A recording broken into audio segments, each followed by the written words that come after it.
Pörrö, pörrö, katoppa tänne. Miksi se makkara on niin hyvää? Mikä siinä on niin hyvää?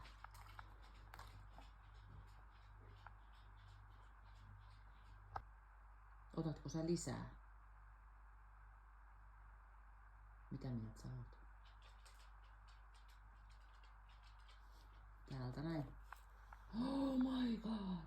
Makkara. Juu. Kuinka ihanaa se on.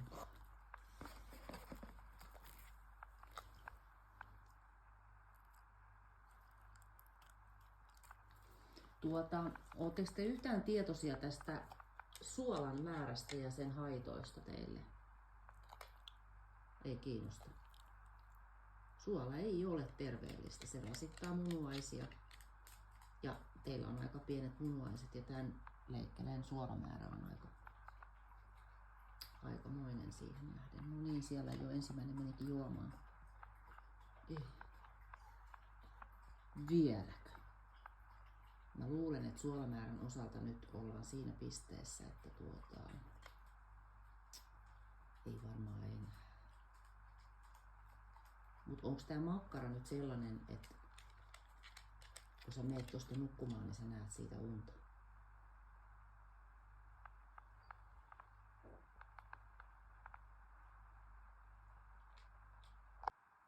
Didi, sä oot hienosti piiloutunut sinne jalan taakse, mutta Didi,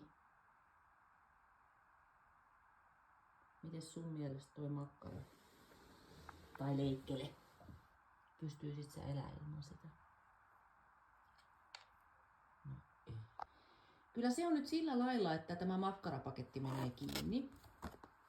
Tämän enempää en voi teille antaa, mutta ehkä sitten huomenna.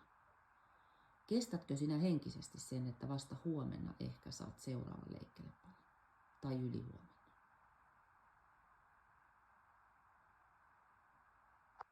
Didi, miten se sun kestäminen huomiseen? Röyhtäsit vielä.